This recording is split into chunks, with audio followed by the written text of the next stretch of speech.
Saudações, pessoal! Bem-vindos a mais um Instante Cinemac, em que falamos sobre a filmografia de um grande cineasta, conversamos um pouco, batemos um papo, mostramos a nossa ignorância, né, sobre eles. E a ideia do quadro é fazer esse bate-papo informal, né, sobre a filmografia de um grande cineasta, ou futuramente, quem sabe, né, sobre algum outro tema ligado ao cinema, desde que tenha algum critério, né. Aqui comigo hoje, né, o meu amigo Fabrício Flores Fernandes. Fabrício é doutor em literatura, pesquisador de assuntos relacionados à sétima arte também. Também, meio aposentado, mas... Eu acho que um detalhe importante é que o Fabrício, ele é ex-funcionário de locadora. Isso é um ponto que tem que estar no currículo dele. Para alguns talvez tenha que explicar o que é uma locadora, de vídeo pelo menos. De vídeo, porque tem locador de carro, né? Então é a mesma coisa, só que tu locava filmes, e né? o carro não precisa rebobinar. Que é um detalhe importante, né? Só abastecer na entrega. E aí o Fabrício, a gente se conhece já há mais de 20 anos, vamos dizer assim, né? Para não revelar tanta idade, É verdade, né? é verdade. E em 2018 tivemos a brilhante ideia de começar a fazer a filmografia de um cineasta, aleatoriamente, né? Foi escolhido de forma aleatória. E... não tão aleatório assim, né? Não era qualquer um também, né? A gente pensou só assim, né? O cineasta tinha que ter bastante filmes, né? E acabamos escolhendo o Ingmar Bergman. Com o propósito de terminar assim, dentro de um ano e meio. Começamos em 2018 e até agora chegamos à metade, né? Chegamos à metade, né? Agora é início de 2025, chegamos à metade da nossa aventura aí de 50 filmes, né? Que a gente selecionou, na verdade, porque tem muitos filmes eu ia falar Scorsese, que é um outro diretor que a gente gosta, que a gente né? pensou também. Mas entre tantos filmes que o Bergman dirigiu, muitos ele fez para televisão, né? Sim. Então a gente optou em pegar mais os filmes para cinema ou aqueles que saíram em mídia física, né? Sim, também. A Versátil, né? Ela lançou um tempo atrás quase toda a filmografia do Ingmar Bergman, pelo menos a filmografia que o Bergman reconhece, né? Ela lançou e ainda hoje, né? Vem lançando os filmes em Blu-ray, atualizando aí também a qualidade do suporte, né? Então acho que é um ponto importante se destacar, porque também graças a esses lançamentos da Versátil aqui no Brasil, a gente teve acesso a filmes que antes não tinham sido lançados. Exato. Nem em VHS, Nem né? VHS. Alguns nunca tinham surgido. E alguns não tinham nem tradução também, por exemplo, a ver por outra plataforma. Exato, né? exato. Tradução, mesmo em inglês. Né? Então, não sei se chegou a pesquisar isso também, se tinha a versão com legenda em inglês. Tem a Criterion, né, que lança filmes nos Estados Unidos em mídia Mas eu digo em física. plataformas, assim, tipo YouTube. YouTube não pesquisei. Porque o sueco a gente ainda não aprendeu, embora já saibamos algumas palavras. Mas... Graças aos filmes do Ingmar Bergman também, né? Tipo Kevina, Flica, Poika. Né? Então, assim, é um bate-papo, né? Que não temos o compromisso aqui também de esmiuçar, né, a profundidade, enfim, né? Até porque são 25 filmes nessa primeira parte da filmografia do Ingmar Bergman e eu acredito que é uma filmografia, primeiro, né? Nós temos esse distanciamento da época que a gente começou a ver os filmes, 2018. E ainda assim, a filmografia dele, em muitos momentos, ela acaba parecendo, né? Muito semelhante. Muito Os filmes semelhante. são muito semelhantes, né? Principalmente os iniciais, né? Então, talvez aqui a gente possa cometer alguns enganos, né? Mas enfim. Eu certamente cometerei. Enfim, essa é a proposta também, né? Essa é a proposta, que a gente erre bastante, né? E se você também já viu filmes do Ingmar Bergman, certamente, né? Que se tá aqui é porque tá interessado no assunto, né? Então, né, pode também deixar o comentário, né? Que depois a gente vai... E pode fazer o teste, assista ao filme hoje e tente lembrar do filme daqui a 7 anos. Fica o desafio. Fica o desafio, é um bom desafio, né? Mas, Fabrício, né? Então, a gente tá nessa jornada aí bergmaniana há algum tempo, né? Qual foi teu primeiro contato com os filmes do Bergman? Tu lembra? Lembro que foi em VHS, né? Naquela época de videolocadora ainda.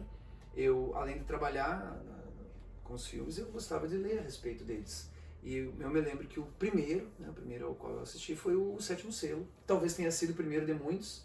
E, inclusive, eu acho que a gente chegou a conversar sobre isso. Seria até que a gente poderia indicar para as pessoas começarem, né? Ele reúne alguns dos elementos assim que haviam sido trabalhados antes, né? E que foram também aprofundados depois. Aprofundados não digo, mas foram retomados depois. Então eu acho que o Sétimo Selo é uma boa... Eu sei que não é utópico aqui exatamente, né, do episódio, mas para quem nunca assistiu um filme do Bergman, seria um dos que a gente indicaria para começar. Né? Sem dúvida. E foi aquele pelo qual eu comecei. Eu lembro que eu gostei bastante, achei diferente dos filmes, da maior parte dos filmes que eu já tinha assistido. Embora assistisse também a filmes de outros diretores europeus, né? Diferentes dos filmes, assim, da maior parte dos filmes que a gente vê, assim. Antigamente não tinha tanto filme também no cinema, filmes europeus, filmes que a gente dizia antigamente filmes de arte, né? Então era muito mais difícil, o acesso era muito mais difícil. Numa época anterior ao streaming, anterior à profusão de DVDs e Blu-rays, a gente tinha que se contentar com os VHS que achava. Então esse foi uma grande descoberta, um grande... Tudo é que é um dos que eu mais me lembro. Também é um dos que eu assisti mais de uma vez.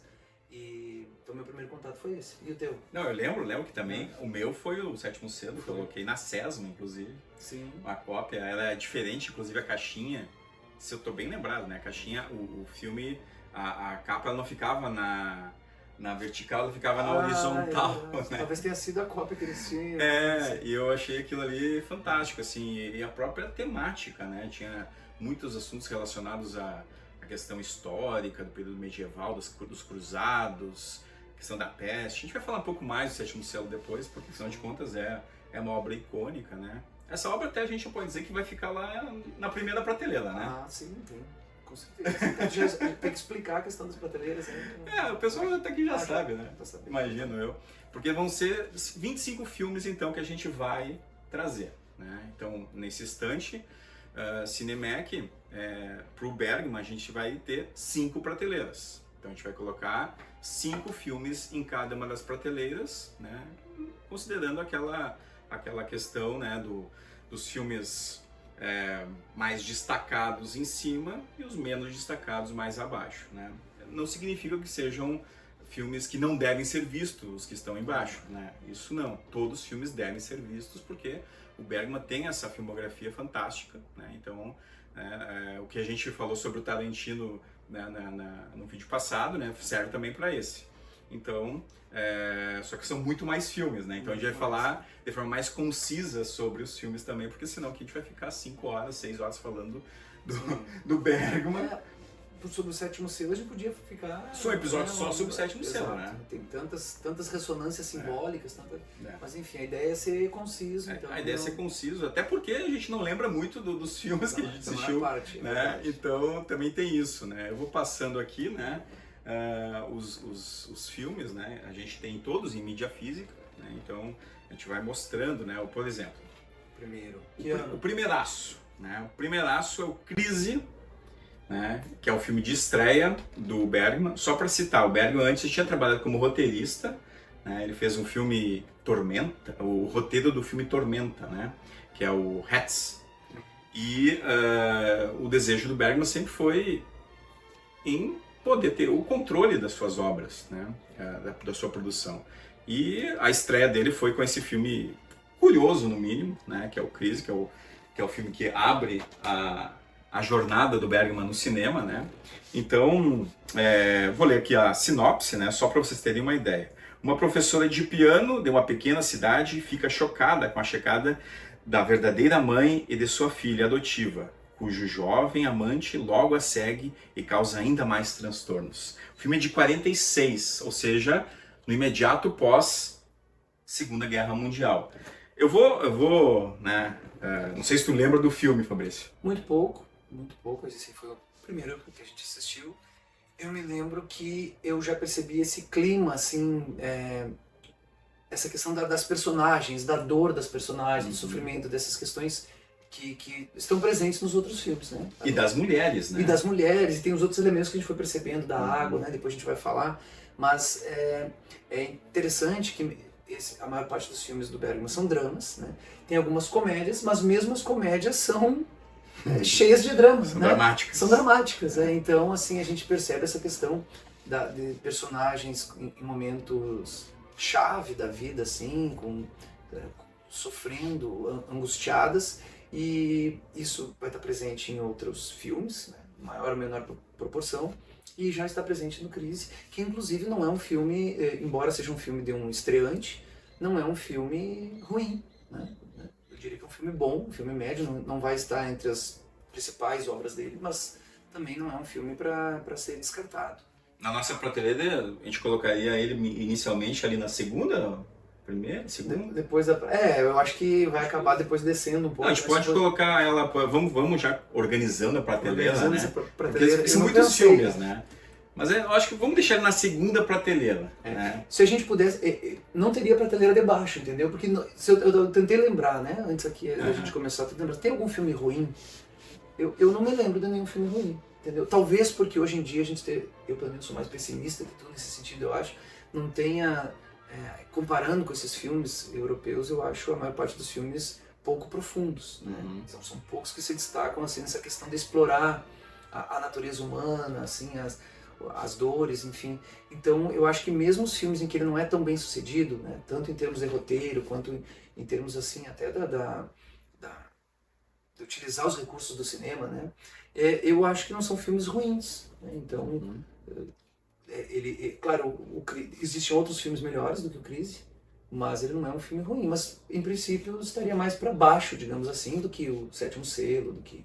Nós vamos falar dos bem mais para baixo do que o Sétimo Selo, né? Claro, Então, vamos deixar ele na segunda prateleira, porque vamos considerar também que é um filme de estreia. Né? E fazer filmes de estreia, a gente tem que dar sempre aquela coisa, né? Assim, não ser tão crítico do ponto de vista da análise, né? Mas, claro, a gente está olhando o Bergman em retrospectiva, né? Então, é claro...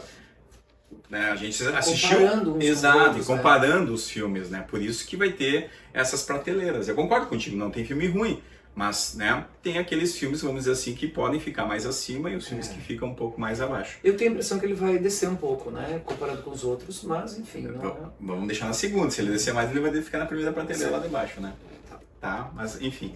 Só que vamos aproveitar que a gente está falando desse filme de estreia, tem a autobiografia do Bergman, né, que é A Lanterna Mágica, que eu não li todo, li uma parte, né, mas o Fabrício teve a oportunidade de ler, né, não sei se tu lembra bem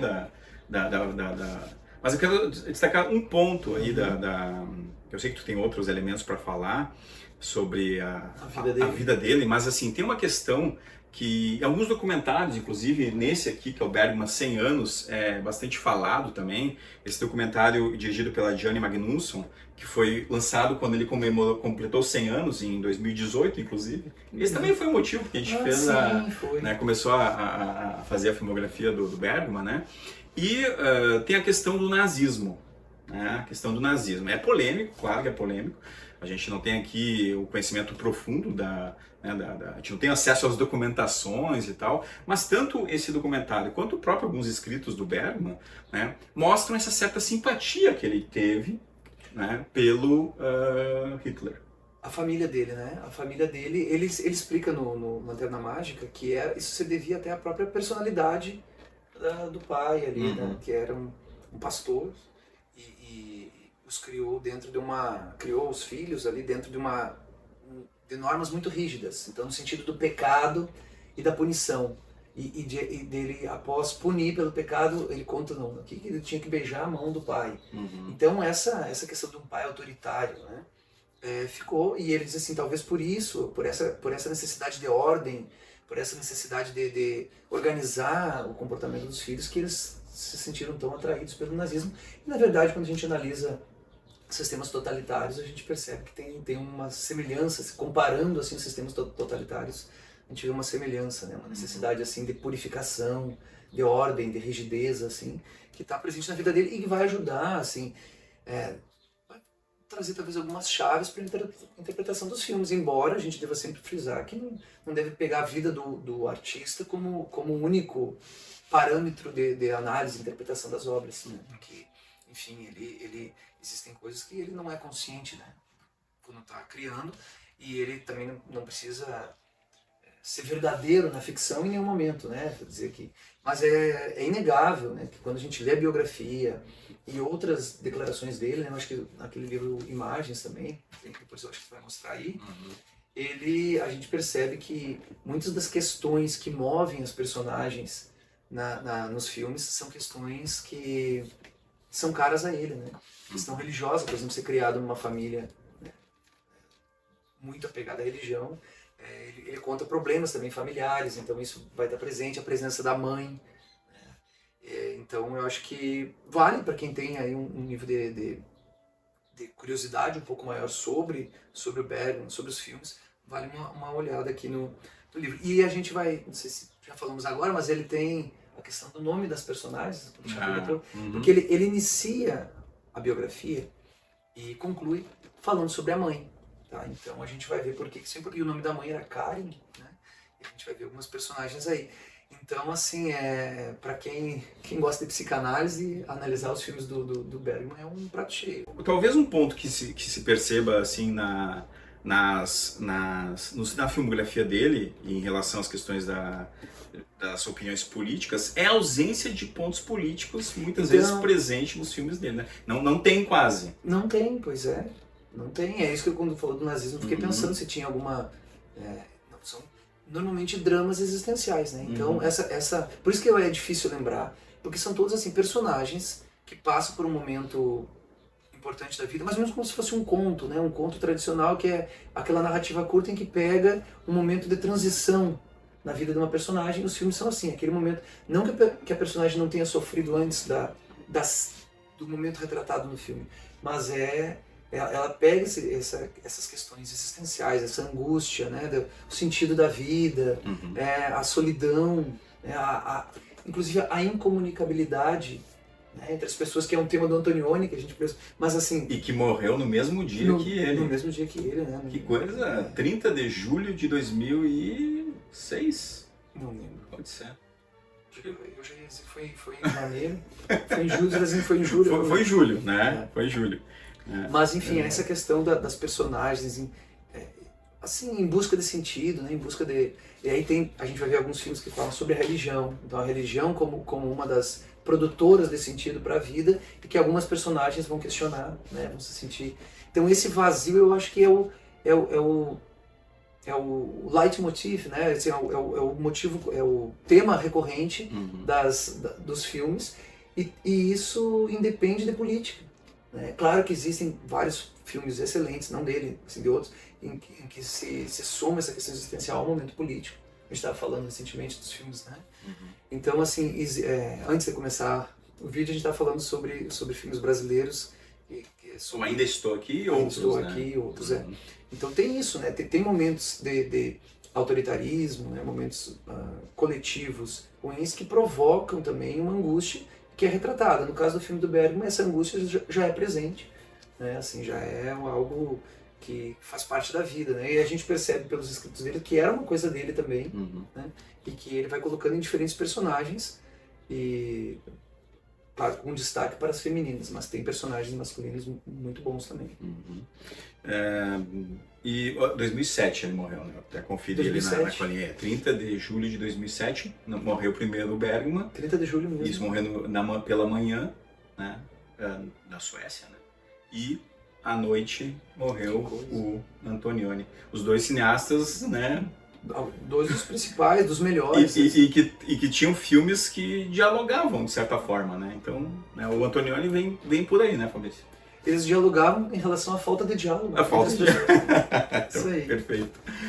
O segundo filme do nosso querido Bergman é Chove Sobre o Nosso Amor. Eu não vou falar os títulos em sueco. Porque, né... O pessoal quer saber. Porque eu não quero que nenhum sueco venha aqui me detonar, né? Então, o Chove Sobre o Nosso Amor, a sinopse já mostra a dificuldade que a gente tem de separar esses filmes iniciais dele, né? As primeiras tentativas de explorar os dilemas morais do Bergman estão nesse filme. E aí trata da história de um amor jovem que confronta a estupidez e o tédio da sociedade. Digamos que é um filme que também trata de questões familiares, né? Mas centra-se principalmente na história de um ex-presidiário, né? E da relação que ele tem com uma moça.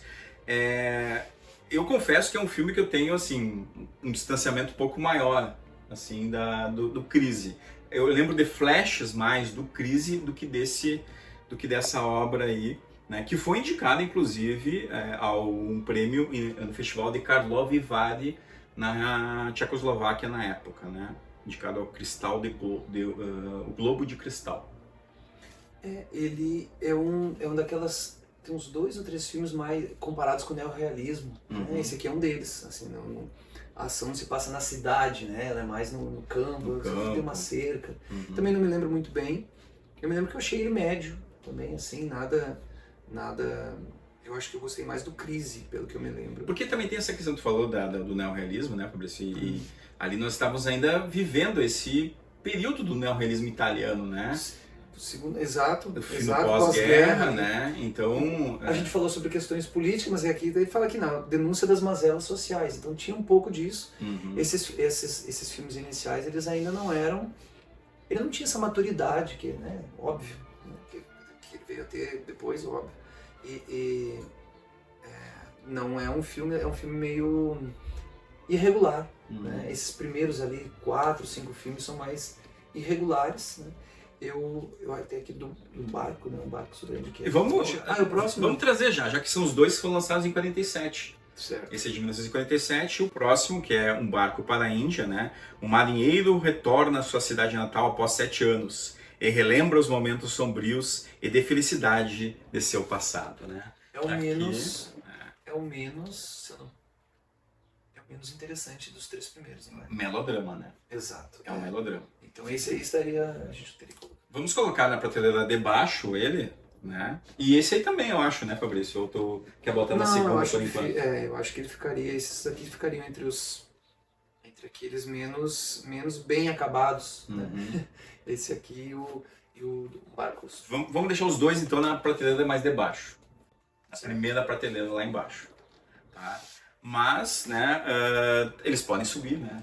Vamos aqui, se a gente lembrar de alguma questão. Depois tem que fazer a releitura dos filmes, né? Assistir novamente com outro...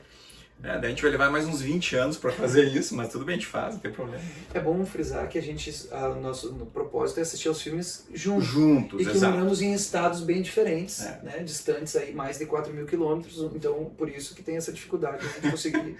E não fazemos sessões online, né? Então é tudo presencial aqui no nosso estúdio, inclusive, né? Exato. O melhor estúdio para gravar um episódio sobre cinema. E o Música na Noite, a questão da música, né? Música na Noite, que é um filme de 48, né? Um músico cego se apaixona por uma garota de bom coração, indicado ao Grande Prêmio Internacional de Veneza, 48.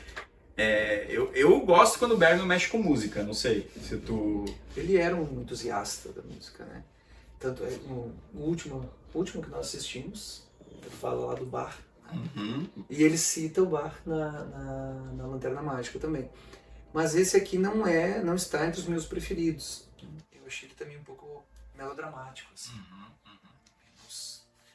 Não tão complexo quanto os outros, né? Porque explora aqui a questão da cegueira. É isso, o pianista fica cego. Mas é claro que a relação com a música é interessante. A questão da sensibilidade, justamente. Exato, né? Tem aquilo que a gente falou, mesmo os filmes que não são os melhores, eles não são filmes ruins. Apenas assim, que eu, considerando o que vem pela frente, eu não... Vamos colocar na... Tu que diz aí? Não sei, aqui a gente que entra no consenso, né? Sem crise. Eu acho que esse aqui vamos botar na segunda prateleira por enquanto. Talvez ele desça.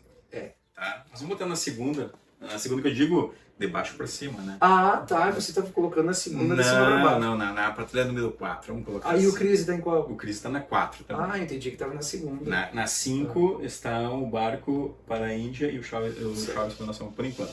Mas também em 48 nós temos o Porto, que aí sim vem o tema muito recorrente na filmografia. Que eu não sabia antes de começar a assistir. E isso foi importante da gente assistir aos filmes em ordem cronológica, que é a presença da água, né? Do mar, né? E o tema, né?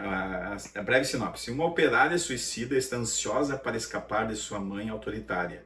Se apaixona por um marinheiro que não consegue perdoar seu passado. Eu acho assim, é melodramático, mas eu lembro quando eu vi esse filme, Fabrício, eu lembro que eu achei legal assim, a forma como foi construído esse melodrama. Né?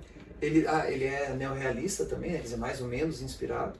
E toca em temas que a gente considerou até polêmicos, assim, o aborto, por exemplo, né? Sim. O aborto. Isso aí trabalha com isso, né? Exato, então esse filme, eu me lembro que eu gostei bastante, sabe? Eu considero ele melhor do que os outros ali. E essa questão da água, né? Bom, a gente sabe que a água é um elemento simbólico presente num barco para a Índia já estava, né? Mas... sim, já tinha aparecido no barco para a Índia e a gente começou a ver a recorrência, né? Quem já assistiu aí a... O próximo Sétimo Selo começa, Isso, né? Eu ia dizer, quem já assistiu o Sétimo Selo vai lembrar, né? A questão do mar como a fonte da vida, a água como fonte da vida, como útero, né? Que fala no livro lá também. E o Bergman escreveu sobre a gente vai falar sobre da trilogia do silêncio, tem um lá que fala, que tem a água também, e aquele que eles começam nadando na água e saem para a ilha, através de um espelho. Isso. Mas só que aí ele diz assim, eles saem do nada, né, nas anotações que ele fez pro roteiro. Então, embora a água simbolizasse para ele isso como o nada, o lugar nenhum, a gente sabe que assim, arquetipicamente, ela pode comparado com um lugar de proteção, de início da vida, de útero, assim. Então, por mais que ele diga que para ele possa simbolizar algo, né, tem essa questão coletiva que a gente vai ver que é um elemento recorrente também nos filmes. Né? Vamos deixar na terceira prateleira o Porto por enquanto, sim. então, né? Vamos deixar na terceira, o Porto. Porque também em 48, olha só, 3 filmes em 48, né? Quando que a gente imagina isso hoje, né? Se bem que o Luca Guadagnino lançou 2 filmes agora em 2024, né? O Rivais e o Queer, né? Mas é raro, assim, um diretor lançar mais de 2 filmes, né? 3 filmes no mesmo ano. Sim. E tudo bem que eram filmes menores, vamos dizer assim, no sentido da sua produção, mas ainda assim tu tem que escrever, né? Tem que ter o roteiro. E o Bergman fez o Prisão, que aí sim é considerado o primeiro filme mais autoral, assim, do Bergman, né? O Prisão, ele conta, né, ele traz a introdução de temas filosóficos, né, como o inferno na Terra e tal, e conta a história de um diretor de cinema que tenta criar o melhor filme da história, mas descobre que as habilidades humanas têm limites, né? E aí tem toda essa relação do inferno aí presente nessa obra curiosa, vou dizer assim, né? Curiosa, diferente. Aqui ele vai ensaiando essa visão original sobre e também metalinguística, né? Do cinema e o personagem do artista, que já tinha aparecido no pianista, né? Naquele da música. Então, é um filme...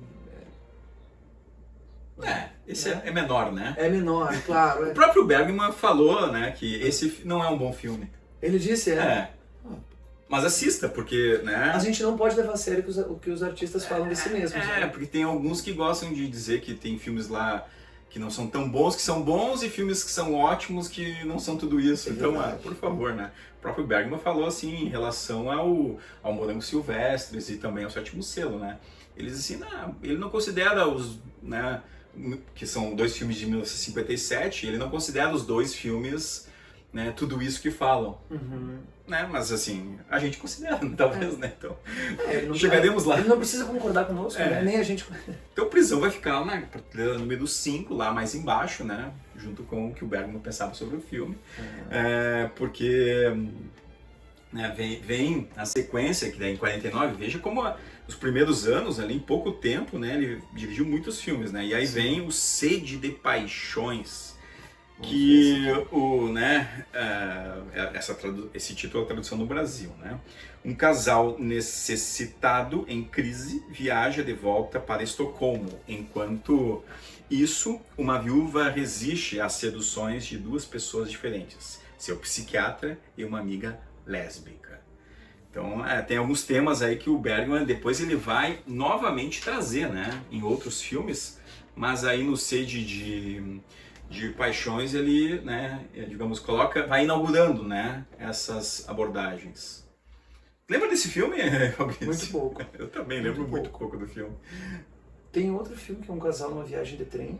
Tem. Não tem? Tem. Que então não é esse aqui. Não é esse aí. E Aquele com o Gunnar. Isso, eu tava vendo aqui, exatamente, eu tava vendo o elenco aqui e o Gunnar não está aqui. Depois a gente vai falar dele, né? O Gunnar, ele tá em 20 filmes do Bergman. O primeiro é o Sétimo Selo, não? Tem um antes. Tem antes. Ele tem outra questão do trem e da viagem, né?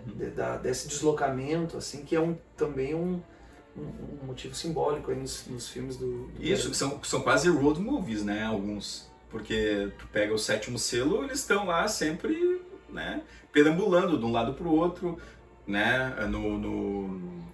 No próprio Morangos Silvestres também, né? É um deslocamento. No Silêncio, né? Naquele outro também, A Fonte da Donzela também. Fonte da Donzela, sim. Então, olha só, né? Então, o movimento, né? Ele, né? O caminho, a trajetória, a trilha, né? Vão mostrando um pouco dessas variações aí das abordagens do Bergman, né?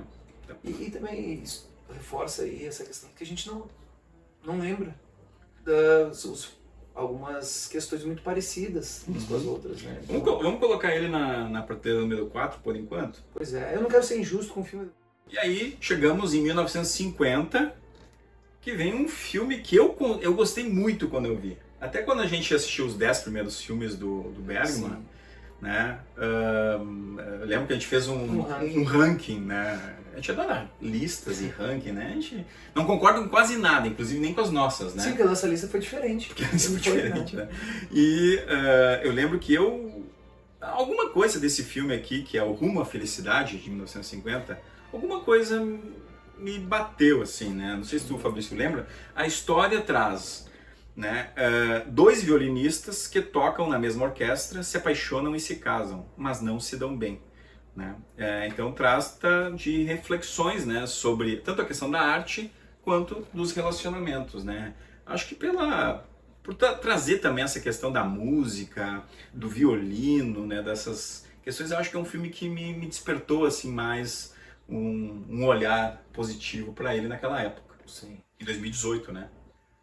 Sim. Você assistiu 10 filmes em 2018. 2018, exato. E esse aqui estava entre os primeiros. É. Hoje em dia eu não lembro mais muito, mas eu me lembro que ele estava entre os primeiros. Provavelmente por essas questões também, ele se aprofundou nessa questão da felicidade, dos relacionamentos, a questão da música também, que serve, né, como é da literatura também fazer reflexões sobre outras artes, como uma forma de autorreflexão também sobre aquela arte, né? Talvez um dos grandes exemplos seja o Morte em Veneza, do Thomas Mann, que coloca lá a figura de um músico. Então, de um músico? Não lembro. Não lembro. Tu leu o livro, eu não li, né? Pois é. Eu só vi o filme do Visconti. Certo. E não lembro. No Dr. Fausto também é música. E, bom, vamos colocar ele, por enquanto, na prateleira 13, eu acho, né? Sim. Eu tenho uma memória que ele é superior aos que a gente falou até agora, né? Não sei se tu concorda, Fabrício. Se eu discordar também, a gente entra numa briga aqui. Eu concordo e acho que agora, entrando na década de 50, os filmes vão ficando levemente melhores, muito melhores, chegando em 57, né? Com exceção desse aqui, né, que pra vocês verem, eu não tenho nem a versão da Versátil, porque a Versátil não lançou, que é o Isto Não Aconteceria Aqui, que é o filme, digamos que tem apenas uma cópia, né, mas que é um filme que foi... O famoso Não Tenho Como Opinar. Não tenho como opinar, a gente assistiu ao filme, né, mas assim... rede da stream, né? Eu assisti pelo YouTube, aqui pelo YouTube mesmo, né? E é um filme que o próprio Bergman nega, né? Nega que tenha feito? Nega a sua... É como se ele quisesse tirar da sua filmografia, né? O filme... Não faria falta, né? Mas olha, eu achei uma história curiosa, né? Até porque tem outras questões de, por exemplo, de não apresentar um país existente, como se fosse um país ficcional, por exemplo. É aqui que Que vai aparecer é depois. o caso desse filme e aparece em outros filmes depois, né? Esse aí conta a história de dois refugiados, a esposa e o marido, de uma ditadura X, né? Que a gente calcula que seja uma ditadura stalinista. A sua vida tranquila no novo país livre é impossível por causa do segredo que o marido esconde. Né? Então, Lembra qual é o segredo? não lembro do segredo, mas eu lembro que quando a gente assistiu, a gente comentou até, Fá, que tem alguns pontos que são curiosos, né? Eu lembro de algumas cenas desse filme, né? Uma parte da fronteira, deles chegando na fronteira para sair dessa ditadura, ir para o país livre e tal. Só que aí que tá, e a própria reflexão sobre, né, que eles não eram livres numa ditadura, mas eles também não eram livres das suas próprias experiências, das suas próprias memórias e suas próprias consciências no país livre. Então traz algumas discussões assim, mas de fato é um filme bem menor do Bergman aqui, talvez por isso que ele também negue, né? E não é com os atores recorrentes dele, né? Não. Aqueles atores que não. Então, aparecem em outros filmes também. Logo eles vão começar a aparecer aqui e aí vai ser um festival de Gunnar. Exato, e isso ajuda a confundir também, né? Ajuda a confundir. Colocamos ele na quinta prateleira lá Sim, embaixo, sim. né? Junto com outros ali, né? Então a gente tem Essa 4. prateleira vai ficar cheia. Não, são só 5, né? Já tem 4, né? Então essa e essa tem 4, a outra tem 3 e a outra tem 2, né? Então, né? E aí vem o Juventude, tem 51, né? O Godard falou aqui no comentário, um dos filmes mais bonitos de Bergman, né? Em termos visuais, né? Talvez, porque é aí que tem essa questão também, né? Da fotografia do Gunnar Fischer, né? Que ele fez vários filmes junto com o Bergman, né? E de fato, a gente percebe que, claro, o Bergman tem o papel de construir o universo, mas o diretor de fotografia ele constrói essa imagem, né? Então muito daquele poder visual da água, da sombra. Preto e branco, né? E isso, todos os filmes dele até... Bom, os 25 filmes que a gente está comentando aqui, todos são preto e branco, né? Então, sim, também é um ponto, né? Ele só começou a fazer filmes coloridos na década de 70, né? Então, né, o Juventude, né? Tá aí que a Versátil lançou, né? Traz a história de uma mulher solitária que relembra seu primeiro amor, 13 anos antes, durante uma breve férias de verão, né? Foi indicado ao Leão de Ouro em Veneza, esse aí, ó. Então, sobre as perdas do amor, né? As lembranças. Mulher também aqui, né? Mulheres como protagonistas. Né? Exato. Né? E também é interessante essa questão não muito frequente à época, pelo menos na maior parte dos filmes norte-americanos, né? Que são os que a gente está mais acostumado, que viu em maior quantidade, é a questão da mulher ser um ser desejante. Porque a gente está acostumado a ver o homem ali com desejos e tal, e aqui o Bergman coloca a mulher e vai ao longo do tempo vai colocando isso de uma maneira muito mais evidente até chegar no Silêncio, né? Que desses primeiros 25 filmes é o ápice, assim, digamos, em termos dessa exploração do desejo feminino. Uhum. E que vai estar lá presente, claro, já tem lá no Sétimo Selo de uma maneira meio cômica, mas e aqui também a gente tem uma mulher, uma personagem feminina, lembrando do passado, do amor, do vazio, da perda também. Então, é um dos bons filmes, na minha opinião. Dito isso, colocamos ele na terceira Terceira ou quarta? Não, digamos, vamos colocar primeira, segunda, terceira, quarta e quinta, né? Então, terceira ou segunda. Então mudou agora, então a primeira é para ser a primeira mesmo. Isso, a primeira é a que fica mais em cima, né? Certo, então isso aí seria o que, na segunda? Vamos colocar na segunda? Ou podemos deixar na segunda por enquanto. Ele é o primeiro É o primeiro que inauguraria essa prateleira, né? Juventude. Vem em 52, Quando as Mulheres Esperam. Mais uma vez as mulheres. Mais uma vez as mulheres, né? Aqui tem a direção de fotografia também é do Gunnar Fischer, né? Esse aí eu lembro, esse aí é o que tem as histórias, né? Tá? São 3 ou 4 histórias, tá? As 4 esposas de 4 irmãos contam histórias de seus casamentos, enquanto esperam pelos maridos em uma pequena e isolada cabana, né? Indicado Orlando de Veneza também. Esse aí eu acho até mais interessante que o Juventude, né? Porque tem essa questão, né, das 4 histórias, das mulheres reunidas num ambiente, confidenciando, né, umas às outras, né, suas experiências, sobre os relacionamentos. Eu acho que é como se fosse 4 curtas, inclusive, né? Sim. A gente pode pensar dessa forma, né? Em termos de estrutura, de enredo, ele passa, é o primeiro nesse sentido aqui, né? É o original, assim, em relação aos outros. Claro que é um modelo que existia assim, na literatura, né? O personagem se reúne, cada um conta a sua história, mas é interessante também. E também um belo trabalho do fotógrafo, né? O Gunnar. Gunnar Fischer. Depois é que vai ter o outro, o Sven Nykvist. Que é depois. Que é o que trabalhou com Tarkovsky. Que é outro diretor que merece nossos comentários, né? Mesmo que seja para dizer que o Fabrício não gosta do Tarkovsky. Não tanto. O Bergman coloca ele acima dos outros, né? Coloca o Tarkovsky acima do Antonioni, do Woody Allen, do Kurosawa e o Fellini. Para ele estariam entre os... Aliás, o Antonioni ele coloca um pouco abaixo dos outros. Pelo menos assim, é isso o que se depreende do texto dele. E um dos filmes do favoritos do Bergman é do Jacques Tati, As Férias do Sr. Hulot. Você sabia disso? Não sabia. Eu li algum desses textos aí do É mesmo? Interessante. Bem diferente do... Que é um diretor que eu gosto, o Jacques Tati também. Sim, mas é um filme bem diferente do... Comédia, né? Ele nunca conseguiria fazer um filme. Sim, não conseguiria. Bom, vamos deixar junto com o Juventude nesse momento ali na prateleira número 2, né? O filme de 53, esse é aqueles que a gente lembra do título, lembra da questão da sensualidade, né? Da beleza da atriz, né? De como ele explora isso, né? Mas não lembra muito da história, né, Fabrício? O Mônica e o Desejo, né? Que é um filme... É o primeiro sucesso, inclusive, de bilheteria, assim. Mais uma vez a exploração da exploração no sentido, assim, digamos, no sentido de investigação, de aprofundamento sobre a sexualidade feminina.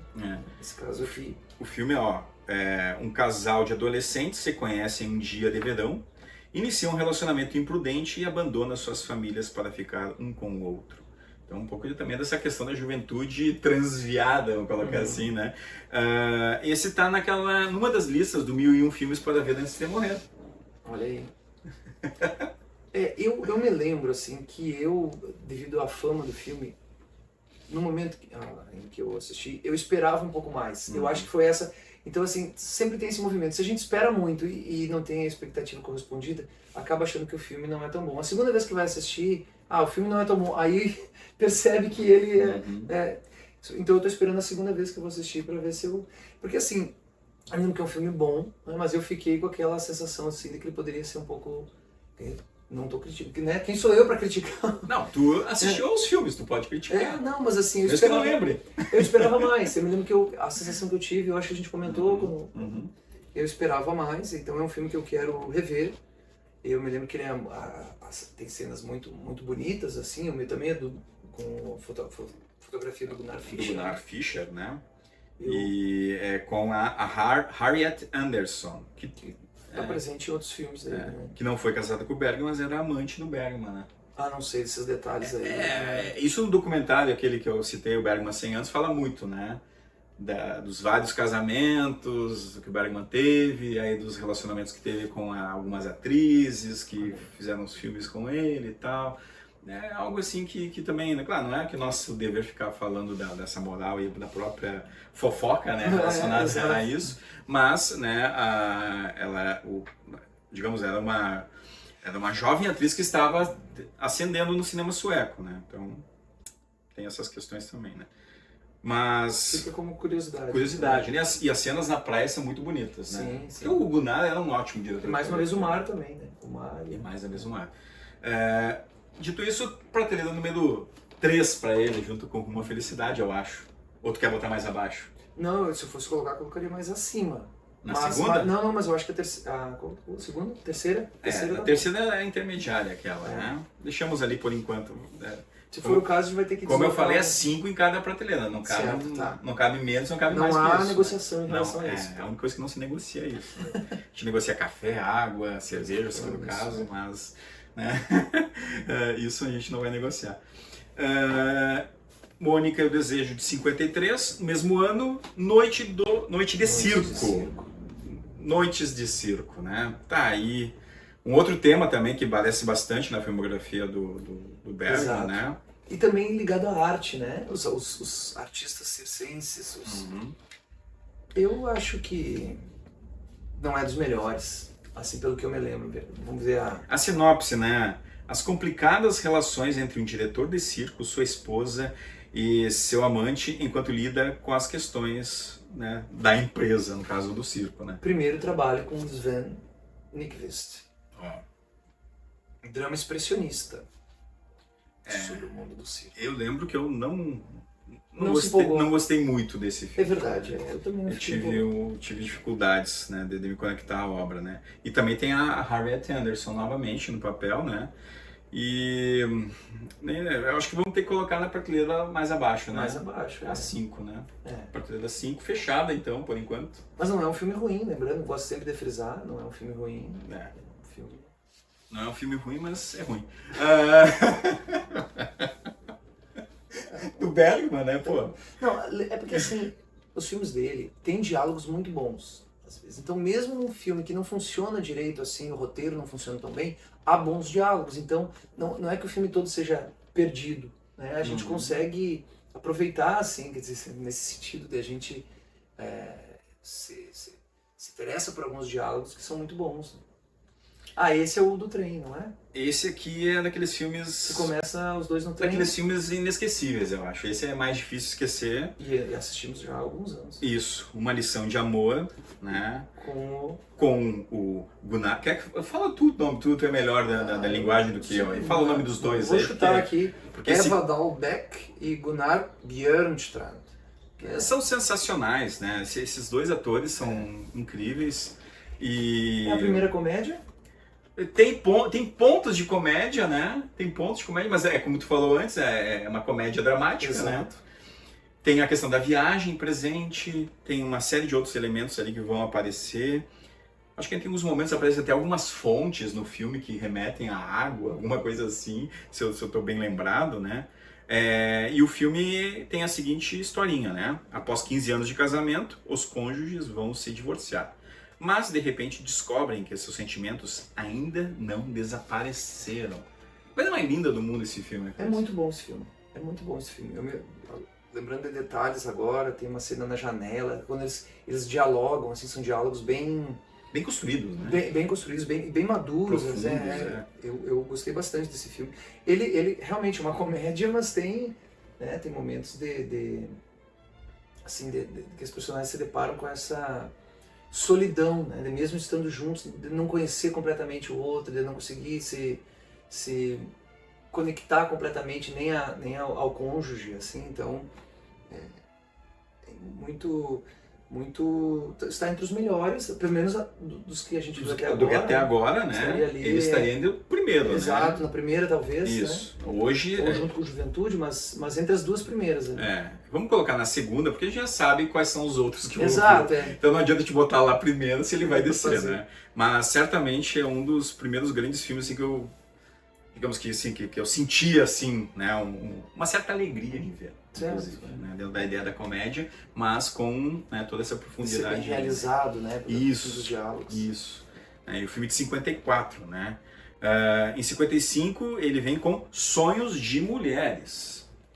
Sonhos de Mulheres. Aqui está, né? Com a Harriet Anderson e com a Eva Dahlbeck, né? Então...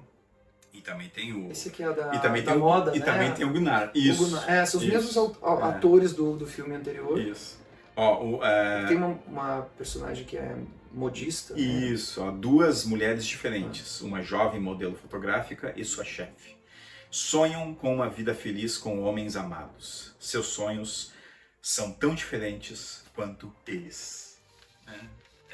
Também a gente começa a perceber, né, apesar de voltar alguns temas ligados a sonhos, a essa ideia, né, desse universo feminino também que ele tenta tratar, né, eu acho que ele começa aí, né, a prescrever o que ele vai fazer mais tarde, né, aí sim, com mais brilhantismo, né, mas é um filme bom, né, assim. É um filme bom, mas comparado com o anterior, né, não chega lá. Não chega, né? Assim. Não encontra lá. Eu acho que esse a gente poderia colocar, Fabrício, agora. Eu gostei. A atuação dessa Eva Dalbeck é muito boa, né? Grande atriz. É. Grande atriz. O Gunnar também tem uma... Tem. Assim, ele é coadjuvante nesse filme. Uma cara de cínico, assim, né? Ele é um dos homens ali, né? Né? E depois ele vai aparecer lá no... Ele mais cínico é no Sétimo Selo. Depois a gente vai... É isso, o quê? A terceira? Terceira? Vamos colocar na terceira, sim, tem o quarto filme da terceira. Na segunda tem só 3 por enquanto, né? Aí tá faltando. Talvez algum da terceira a primeira desça, tá né? precisando ver. A primeira daqui a pouquinho vai ter. O primeiro que vai chegar lá. Tá chegando. Né? 55, então, ele fez Sonhos de Mulheres e também fez o Sorrisos de uma Noite de Amor. Algo aí que remete ao Shakespeare, né? Porque também um dos outros pontos, né, que o Bergman tinha muita relação é essa questão do teatro, né? Sim. Ele fazia muito cinema e fez muito teatro também, né? Ele foi diretor do Teatro Nacional de Estocolmo. Ele dirigiu peças escritas, né, por grandes dramaturgos, enfim, ele era muito próximo desse mundo do teatro. E mais uma vez a gente tem isso, então, quando a gente tem ali os saltimbancos, né, quando tem o circo e tem os atores do teatro, é um universo em que ele se sente à vontade. E é uma comédia romântica, né, considerada uma comédia romântica. Então, fins do século XIX é o momento que a história se passa. Os membros da classe alta e seus empregados se encontram em um emaranhado romântico que tentam resolver em meio ao ciúme e ao desgosto. Foi indicado ao BAFTA, ator, atriz, estrangeiros, filme estrangeiro, indicado ao Palma de Ouro do Festival de Cannes e também está naquela lista dos 1001 filmes para ver antes de morrer, ou seja, um filme bem aclamado aí. Divertido. Divertido. Bons diálogos. Eu não lembro de todos, naturalmente, mas lembro que é um filme bom. A gente comentou que gostou bastante. Gostou bastante, né? Só eu acho que, eu não sei se ele chega a estar na segunda prateleira nossa. Quantos tem na segunda? Na segunda tem 3, na terceira tem 4 por enquanto, né? Ou quer colocar na segunda e talvez a gente na segunda, né, se for o caso. Tá bom. Então, Sorrisos de uma Noite de Amor aí, prêmio especial também do Festival de Cannes, né? E aí, Fabrício, chegou ele. Olha aí. Chegou ele. Chegou. O sétimo que foi o primeiro. Chegou a nossa. Chegou tanto, né? Que aqui nós temos a cópia em DVD, que a Versátil lançou, e também em Blu-ray, né? Edição restaurada, sensacionais, ambas edições, né? E o que dizer desse filme, né? Além disso, né, Fabrício, aqui, até antes de a gente começar o episódio, tu estava dando uma colada aqui, né? No livro. Escrito pelo Melvin Bragg, né, que é uma análise assim geral, né, do filme, né, baseado na série feitos pelos clássicos da British Film Institute, né. Então eles selecionaram um número X de filmes e cada autor escrevia sobre eles, né, e o Melvin fez sobre o Sétimo Selo. Exato. Também um dos 300 filmes para ver antes de morrer. Sem dúvida, né, ó. Então só para. No caso do British é 360. 360. Ó. Então, né, um homem, ou um cruzado, né, se preferir assim, procura respostas sobre a vida, a morte e a existência de Deus enquanto joga xadrez contra a morte durante a peste negra lá na Suécia, né? Indicado ao Palma de Ouro no Festival de Cannes, vencedor do prêmio do júri e 1001 filmes para ver antes de morrer. Esse é o primeiro filme para assistir do Bergman. Tem um defeito esse filme. Opa! Ele é muito curto. Ele acaba? Ele acaba, não, ele é muito curto. Eu realmente gostaria que as ações fossem mais longas, assim, que ele demorasse mais. A gente passaria horas assistindo, né? E assim, a gente não vai comentar aqui cada detalhe, mas você tem desde o início, a fotografia, enfim, as questões existenciais. Essa capa, essa capa aqui, né, do DVD, ela é antológica. Antológica. O personagem voltando das cruzadas, jogando xadrez com a morte, né? Em que o prêmio, digamos assim, o que está em jogo é a própria vida dele. Então a gente tem um personagem que está questionando o próprio sentido da sua existência, porque ele foi para as cruzadas, mas ele está questionando a existência dele. Assim, está questionando a própria fé, ele está com a fé abalada. E aí tem o contraponto, que é a figura do... A dança da morte também. A dança, sim, não tem tanta coisa para falar, mas o escudeiro, né, aquele que acompanha, que é o Gunnar, o Gunnar ator, não o Gunnar... O protagonista é o Max von Sydow, né? Que é o primeiro filme, inclusive. Primeiro Max filme. von Sydow, né? Pra quem... Que ele vai fazer também alguns filmes com o Bergman na sequência, né? Sim, Então, ele se torna meio recorrente na filmografia, né? Exato. E o contraponto desse cavaleiro que é sempre sério, né? E sempre, assim, em busca de sentido e... Ele é obstinado. Personagem pra isso, né? angustiado.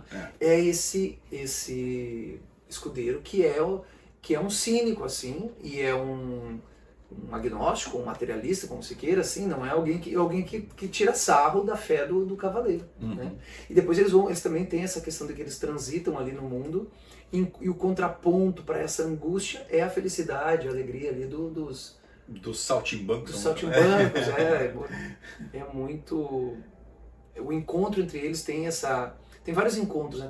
Eles têm esse encontro entre o cavaleiro e o escudeiro e os saltimbancos. Tem um encontro que eles têm com o pintor, que é também um artista, ele a arte pela fé, né? A arte como meio de chegar à verdade, ou enfim, a extrema verdade, aquela arte, tipo arte medieval. O filme se passa no século XIV, né?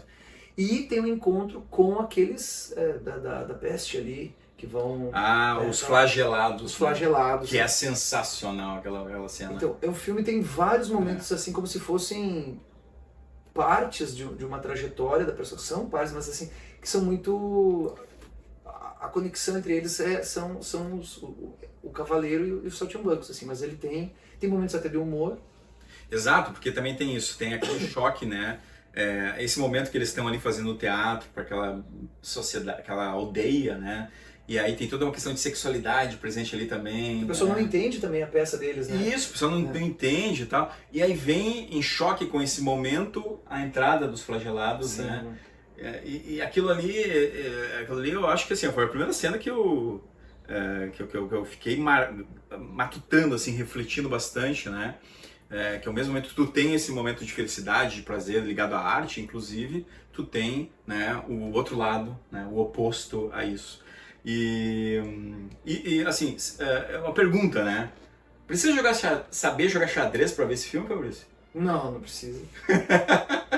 Embora ajude, né? Ajude bastante. Embora ajude pra entender ali eu nunca analisei as jogadas ali, mas é muito... Assim, a fotografia é belíssima também, né? Belíssima. Esse contraste ali entre o branco, inclusive a face da morte ali é bem destacado, o branco do rosto, né?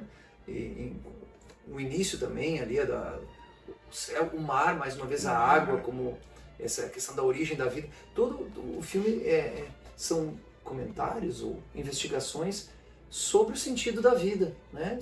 Porque assim, a gente não pode esquecer que é um cavaleiro que está voltando das cruzadas. Ele foi lutar em nome da sua fé e volta e tem que se deparar com a sua morte e questiona, enfim, a sua vida. Esse é um dos temas que percorrem o filme, né? Então, como eu disse, eu gostaria que o filme durasse 3 horas, sabe? Fosse assim como Morangos Silvestres, também gostaria que durasse mais. Mas se o Ridley Scott resolveu fazer esse filme... Não, o Ridley Scott não. Sobre cruzado, já tem uma certa experiência... Não, o Ridley Scott... esse é um dos pontos de... O Ridley Scott eu não levo a sério, né? Mas nem o Ridley Scott leva a sério, se leva a sério, eu acho. Então ele ganha pontos comigo, se ele não se leva. Mas é genial, né, Fabrício? Esse filme esse aqui... aí não tem como tirar da primeira, né? Esse aqui vai estar na primeira. Eu quero ver se no final, assim, depois da gente assistir aos 50, ele ainda vai permanecer. Que daí a prateleira vai ter 10, né? Bom, então vai. Ele vai. Mas aí entre os 5 melhores, talvez sim. Eu acho que sim. Na minha avaliação, ele está entre os 5 melhores. Até pela própria questão afetiva que eu tenho em relação ao filme, né? Também. Isso também leva em conta a nossa avaliação aqui, né? Eu acho, porque assim, o Bergman tem muitos filmes que são muito bons por questão do roteiro, dos diálogos, mas esse aqui ele também é bom pelos temas simbólicos, assim. Eu me lembro que aquele diálogo na igreja que tem ali com o pintor, ele vale o filme também. Quer dizer, tem várias questões, vários segmentos que valem o filme. E como a morte tenta, digamos, enganar ele, né, durante o filme todo, né? Sim. Na própria igreja, tem aquela cena lá da confissão, né? Sim, sim. Tem essa questão também do Apocalipse, né? O sétimo selo, enfim, que é o título. Exato, exato. Então é um filme que recomendamos aí para quem não assistiu ainda, assista em silêncio, né? Num lugar que tenha tranquilidade para assistir e refletir. E como tu disse, né, Fabrício, é um filme que não é tão longo, né? Então talvez... Isso aqui, 1h30? Isso, 1h30. 1h30. Então, né, é um filme que para quem está começando, assim, também tem esse ponto que, claro, se fosse um filme mais longo, a gente gostaria, porque a gente já viu o filme, né? Mas talvez para quem esteja começando um filme mais curto, com essa densidade, eu acho que é bacana também, né? E, aliás, né, nenhum dos 25 filmes, desses primeiros 25, é muito longo. Que eu me lembro. Não me lembro de ter algum assim... E mesmo assim a gente está demorando 7 anos para ver todos, né? Vicissitudes. E depois do Sétimo Selo, vem aquele outro filme que é uma obra genial, né? Que é o Morangos Silvestres. Que dizer desse filme? Mesmo ano. O Sétimo Selo lançou em janeiro. Ele fez a gravação no período anterior, né? Lançou em janeiro. E esse aqui, né? Ele lançou em dezembro, ou novembro ou dezembro de 57, ambos de 57, que inclusive é o mote desse documentário que eu citei antes, do Bergman 100 anos, né? Que considera o ano de 1957 como o ano da virada do Bergman para ele se tornar esse ícone, né, e referência no mundo do cinema e do teatro também, porque junto com esses dois filmes ele ainda fez 4 peças teatrais e um filme para televisão, tudo em 57. E ainda tinha Um Casamento e Amantes. Então é impressionante, né? O dia dele não tinha 24 horas, não é possível. E problemas estomacais, é algo também. Ele tinha muitos problemas de saúde, né? Olha aí. Esse documentário ele traz essa questão tudo que está acontecendo em 57, né? E, bom, mas o Morangos Silvestres é aquele filme assim, ó. Indicação ao Oscar de roteiro original, vencedor do Urso de Ouro em Berlim, 2 indicações ao BAFTA, que é o prêmio britânico, né, para ator estrangeiro e também para filme estrangeiro, vencedor do Pacinetti Howard em Veneza, e também está naquela lista dos 1001 filmes para ver antes de morrer. O filme traz, né, a história de um idoso, né, que depois de viver uma vida marcada pela frieza, ele é forçado a confrontar o vazio de sua existência. E o Bergman, inclusive, falou, né, que uma das tomadas que ele mais aprecia de toda a sua filmografia está nesse filme, que é o momento no final, aquele final. Que tem relação com os pais. Que pode ter relação com os pais, né? Não é no final que ele... Isso, que ele... Não, tem a relação... Mas não podemos contar o final. Não, aqui, a spoiler é aqui, pô, filme de 57, Fabrício. Não gosto desse Vamos se spoiler. respeitar. Quem tá começando agora não vai contar o final do filme. Não, A mas... pessoa corta, então. A pessoa vai ter o prazer de ver o filme pela primeira vez, a gente não vai ter mais esse prazer. Né? Acho que assim, né, o Victor... Fala pra mim, hein? Não, eu não sei se é... Johnstrom. Eu diria que é Sjöström. Esse S aí com um J, que era um cineasta que o Bergman apreciava, e também uma pessoa que ele gostava de ter por perto, né? Que ele era um contador de histórias, uma pessoa que... E ele faz aqui uma espécie de digamos, o alter ego do Bergman nesse filme. Também tem essa perspectiva. Apesar do Bergman ser bastante jovem nessa época ainda, né? Ele já estava olhando para essa imagem assim do futuro e dos próprios temas, né? Que ele trata aqui, né? A questão do vazio existencial, a questão das memórias e tal. Tem a Bibi Andersson, a Ingrid Thulin, que para mim é a melhor atriz até dessa fase, né? Dos filmes do Bergman. Depois a gente vai falar dela um pouco mais. É a do Silêncio, aquela também? Isso. E o Gunnar, né? O Gunnar Bjornstrand. né? Então, Que é um filme também com elementos simbólicos, né?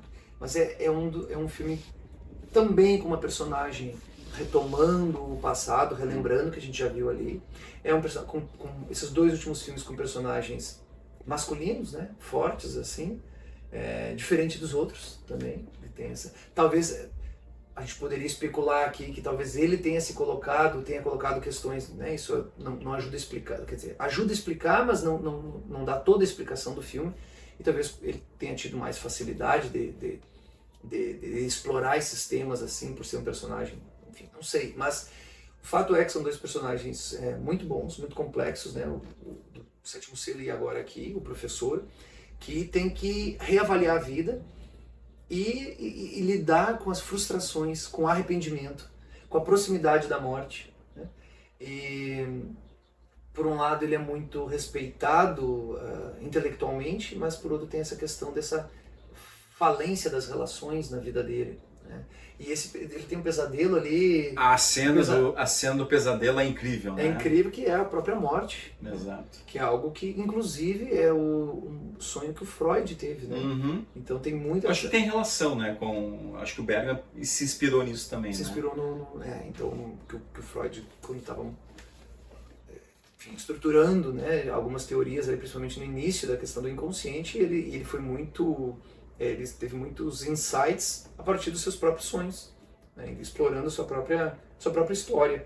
E é o caso desse personagem.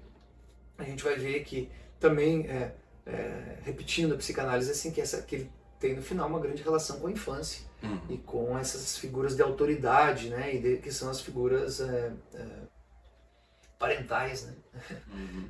O pai e a mãe, que a gente vai ver que tem aquela cena também do final muito reveladora, enfim, dessa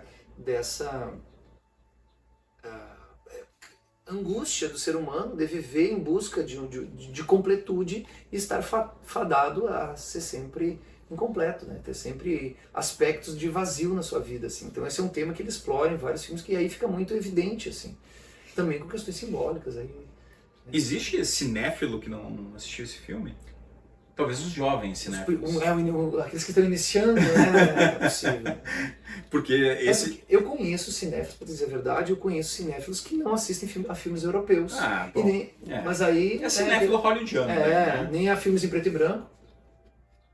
Pois aí é um cinéfilo pela metade, digamos assim. Né?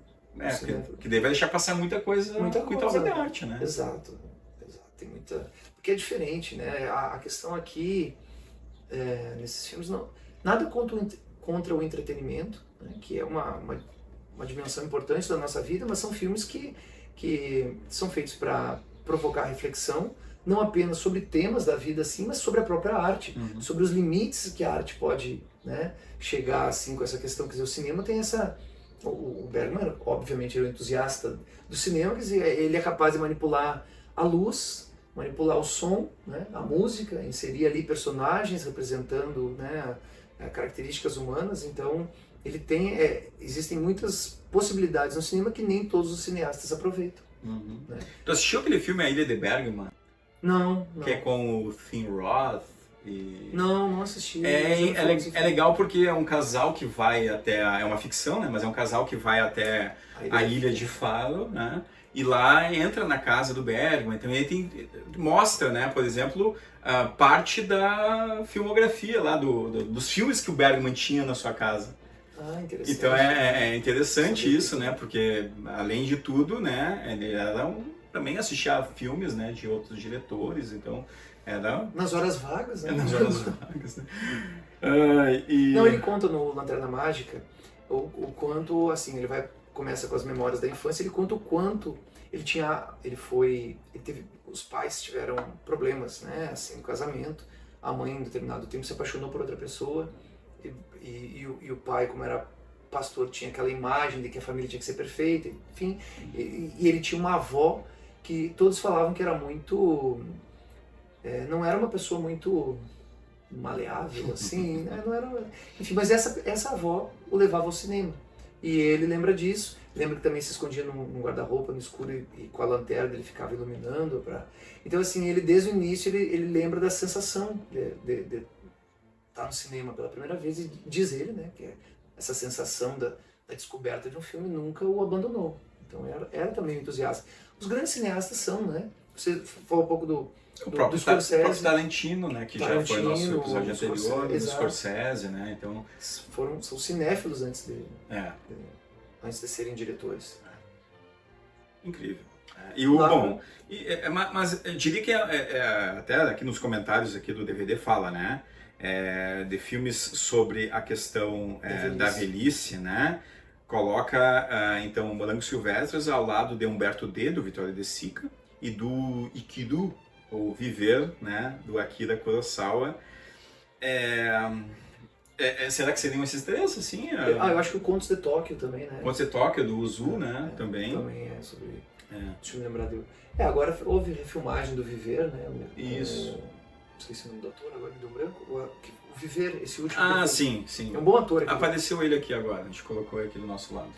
Qual é o nome dele? Me fugiu o nome dele também, Fabrício. Daqui a pouco eu lembro. É ator britânico, é fenomenal, né? Daqui a pouco a gente lembra, mas tá aqui, né? Apareceu já pra vocês aí. Não tem como não colocar na primeira prateleira, né? Ao lado do Sétimo Selo. Ao lado do Sétimo Selo, coisa linda, né? Morangos Silvestres. Depois ele vem pra abordagem novamente ligada ao universo feminino, né? Voltamos com a Ingrid Thulin, e com um elenco fantástico, né? Alva Dalbeck, Ingrid Thulin, Bibi Andersson em No Limiar da Vida, prêmio de melhor atuação para as três, né? Inclusive esse ano passado, né, as atrizes de Emília Pérez venceram também, né, o prêmio de atuação dividido, né, por 4 atrizes no caso. Aqui as três venceram o prêmio de atuação Festival de Cannes. E eu gostei muito desse filme quando eu vi. Então, 3 mulheres numa maternidade revelam suas vidas e pensamentos íntimos uma à outra, onde enfrentam a escolha de ficar com seus bebês ou oferecê-los para adoção. Que coisa, né? É um drama. 1958, na sequência. O que pese contra esse filme talvez seja o fato dele estar na sequência de 2 clássicos, né? Sim, exato. A gente acaba assistindo lembrando dos dois. Mas é um filme muito bom. Tem também essa estrutura das 3 contarem sua história, que a gente já tinha visto, né? Tinha comentado aqui. E que são atuações incríveis também, né? Também. A Ingrid Thulin nesse filme tá fantástica, assim. Eu lembro dela, assim, bastante. É um filme bem curto também, menos de 1h30. Uma delas faz a mãe que tá com a dúvida entre dar para adoção ou não. Aquilo ali é tenso, porque daí elas conversam entre elas também, tem toda essa questão presente, né? Das que é a questão de se vale a pena viver ou não, né? Também. Mesmo partindo de situações adversas, assim, que é a grande questão dos filmes dele. Enfim, das grandes obras de arte, em qualquer arte, assim, essa trajetória humana, né? O sentido da vida, enfim. No final das contas, como diz no Morte e Vida Severino, João Cabral, né? Vale mais a pena saltar fora da ponte da vida? Ele diz, não, a vida ela mesma respondeu, né? Ele tem uma visão positiva no Morte e Vida Severino, mas aqui o Bergman não diria que ele é tão otimista assim, né? Se vale a pena viver ou não, não vale a pena assistir aos filmes? Sem dúvida, né? Porque assim, o Bergman, apesar disso, ele tinha muito medo da morte, né? Pois então, é uma questão para ele. Eu acho que para todo mundo, mas para ele estava muito presente, muito evidente. E ele levava isso de si para os seus filmes, né? Então, a esse ponto, a gente não pode dizer que o autor não tem uma relação direta com a sua obra, né? Pelo menos nessa questão da escolha dos temas, né? Embora ele não esteja abordando diretamente assim, a sua vida, né? Mas é óbvio que as pessoas têm temas prediletos, né? Então, ele essa aqui explorou isso. Essa da capa é a Ingrid Thulin, Ingrid Thulin, Fantástica. O Bergman, no Lanterna Mágica, ele fala que a mãe dele escreveu no diário que ele quase morreu. Né? Ele inclusive foi levado pela avó numa viagem de trem, sendo alimentado com pão e água, assim, com pão molhado, porque a mãe não tinha leite e estava numa crise com o pai, e a avó levou para... Então ele quase morreu.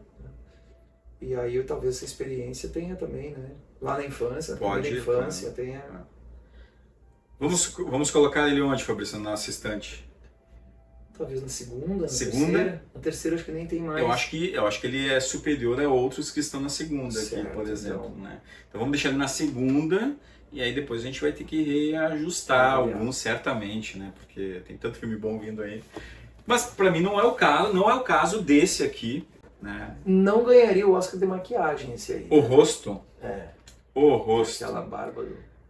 Fotografia do Gunnar Fischer com a Max von Sydow, Ingrid Thulin, Gunnar Bjorkstrand e Bibi Andersson. O filme um mágico itinerante e seus assistentes são caçados pelas autoridades no século XIX. No entanto, sua captura não traz a vitória para os que estavam no poder. Indicado ao BAFTA de filme estrangeiro, vencedor do prêmio especial do júri em Veneza. E é isso aí, 1958, mesmo ano do Limiar da Vida, O Rosto. Vale pela interpretação, né, do Max von Sydow, a Ingrid Thulin também, e a fotografia. O roteiro eu não achei tão...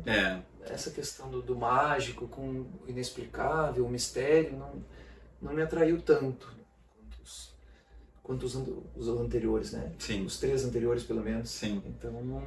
Esse também pesa contra o filme, né? Exato. Pesa contra o filme ter vindo logo depois de ter os grandes filmes dois clássicos e um filmaço também do Bergman, né? Eu acho que esse aí, Fabrício, na nossa estante, ele vai ficar na segunda prateleira, por enquanto. Pois deixa ele lá. Deixa ele Um lá. dia a gente revê e... Será que o Bergman vai ficar magoado com a gente? Qual era a opinião dele será sobre esse aí? Pois é, esse eu não vi. Esse eu não vi. Mas vai ficar ali por enquanto. Mas é que como a proposta é 5 prateleiras, né? Isso dificulta também o nosso trabalho. Se fossem só 2, seria mais fácil. Mas daí não teria graça, né? Então tá aqui pra se divertir, né? Claro. Porque depois vem, né, mais um clássico, que é A Fonte da Donzela. Exato. Max von Sydow. Esse filme eu acho genial. Ele é um folk horror sueco, né? Ou seja, Bergman aí definindo também um tipo de filme, né, pouco comum assim dentro da sua filmografia, né, fazer filmes desse tipo, né? Mas medieval também. Medieval também, né? Uma jovem inocente e a serva grávida decidem levar velas na igreja. Quase a própria ideia do banal, né? No caminho da floresta, algo trágico acontece. Não vamos contar o que é esse algo trágico, né? Tá, mas eu acho que é impactante, né? É impactante tanto o que acontece quanto a vingança, né? Que é o que desperta essa questão também do folk horror, né? 2 indicações ao Oscar, vencedor do filme em língua estrangeira, primeiro Oscar aí, né? Também indicado para figurino em preto e branco, né? Indicado ao Palma de Ouro no Festival de Cannes, menção, né, especial, venceu esse prêmio de menção especial. E tá aí, né? A Fonte da Donzela. Né? 1960, inaugurando, né, a década de 60 de uma forma muito boa. Perfeita. Exato. Esse aqui é um filmaço também. Todos os elementos, né? Assim, quer dizer, claro, não me lembro da trilha sonora, mas a fotografia, o roteiro, a atuação, né, essa questão ali também o deslocamento, né? Toda aquela... Tu consegue se situar naquele espaço ali que ele construiu. Sim, e essa questão ali também, o que acontece com a donzela, né? É algo também... Não me lembro se está em outro filme, pelo menos nos que a gente falou até agora não, né? Não tem algo assim. A não ser que a personagem lembre de algo que se passou. Mas esse aqui a gente tem ali a cena. Tem a cena, tem o que acontece, né? E a vingança. Exato. A gente pode falar, eu acho, sobre isso ou não? O que acontece? Não, vamos deixar em aberto, né? Eu não gosto muito de... Né? Que o pessoal hoje gosta muito de filmes de folk horror, né? A gente vê aí o Midsommar, né? O próprio Homem de Palha, da década de 70, né? Mas aqui tu tem já vários elementos presentes, assim, e claro, situando nesse mundo medieval, né? E tem essa questão também, assim, da fé e essa questão da raiva que eles sentem, que depois, então, em contraste com a fé, que vai acontecer depois a vingança, enfim, se está dentro da fé ou não, dos limites da fé ou não, se algo justifica ou não justifica. É um filme, está entre os bons filmes aí desses primeiros 25. Fotografia do Sven Nykvist, né? Nykvist. E tá na primeira prateleira, né? Ah, sim. Vamos ver depois os outros que... Aqui, primeiro Prateleira para Fonte da Donzela, por enquanto, né? Depois a gente pode ver, assim, rediscutir isso, né? Na sequência, O Olho do Diabo, 1960, mesmo ano, né, da Fonte da Donzela. E aí, Fabrício? Vou falar aqui a historinha, né? Satanás descobre que seu ter sol no olho envia Dom Juan para a Terra com a missão de seduzir uma virgem para curar seu problema. É cômico, né? O Gunnar Fischer. Gunnar Fischer, né? Fotografia, né? A atuação é legal, tem umas partes divertidas, mas não chega lá, assim, né? Não chega lá. Não né? escala a prateleira. Não chega lá. Porque eu acho que ele foi se distanciando, ele começou a ter obras tão maduras e profundas que quando ele tenta botar o pé na comédia de novo, dá uma deslizada, né? Exato, Eu diria que não chega, né? Não chega assim a... Por exemplo, a gente falou daquela comédia, Uma Lição de Amor, que claro, é bem diferente aqui o tema, mas ele consegue, né? Embora tenha uma questão ali dramática, ele consegue gerar humor ali nos diálogos. Aqui, como tem essa personagem que é para ser mais... Até a questão da maquiagem aqui um pouco forçada. É que tem muito alegórico aqui, né? Alegórico. A questão do personagem do Juan ali... Do Juan e o Diabo no mesmo filme aqui. Então... não chegou a empolgar, assim. Eu diria que não... Colocaria em qual prateleira?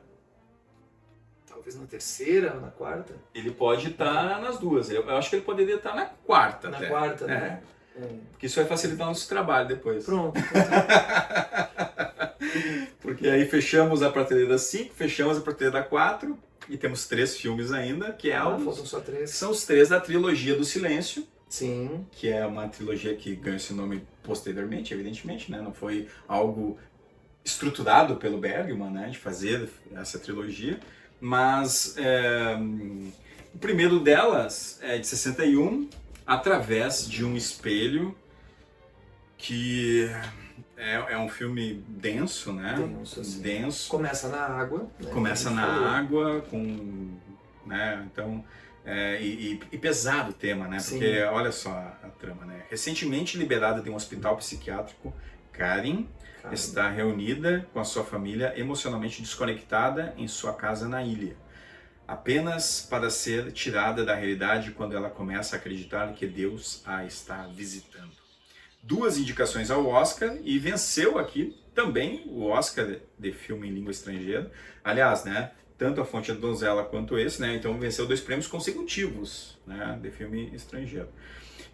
Indicado ao Urso de Ouro em Berlim, indicado a 2 BAFTAs, está na nossa lista dos 1001 filmes para ver antes de morrer e, né, é icônico, né, assim, eu acho que a discussão aquela reunião, esse aqui a gente assistiu esse ano, né, Fabrício? Sim, esse a gente então a memória está mais viva, né? Sim. Aquela cena que eles estão reunidos, né, no almoço ali, que o pai da família faz o almoço e tal, toda aquela angústia presente. Exato, que é para ser um momento festivo, mas logo a ausência do pai, a falta de afetividade dele, assim, né? Aparentemente ali a gente vai descobrindo ao longo do filme. Já aparece, então tem essa questão familiar. Eles estão isolados, né? Cercados ali pela água, né? Depois tem o barco, tem o barco no qual eles vão, o personagem principal, que é o pai, e o genro dele, que é o Max von Sydow, né? Que eles vão buscar, e depois tem aquele barco afundado ali na água, onde acontece aquela cena também ali, que entra num outro tema espinhoso. Espinhoso, bem espinhoso. Não sei se a gente fala, acho que vão deixar, talvez. Mas que é um filme que lida com temas muito pesados, né? Além dessa questão do abandono afetivo do pai, né? Da falta, digamos assim, de comprometimento com os filhos que ele tem ali, tem a loucura, né? Essa Através de um Espelho, claro, é um título aí que remete a Alice, né? Mas esse outro mundo, esse outro país, digamos assim, é um lugar para onde a personagem, que aparentemente é esquizofrênica, talvez, assim, eu não sei exatamente o tema, que ela foge, ela fica ali entre 2 mundos e à medida que o filme vai transcorrendo, ela vai vivendo mais nesse outro mundo, né? que é um mundo para onde ela, digamos assim, ela foge, né? E ela é casada, essa personagem principal, mas não sente mais muita coisa pelo marido, né? Também tem isso, né? Tem isso, então tem vários temas ali é um drama mesmo bem profundo. E Karen, o nome da personagem, como tu falou antes, né?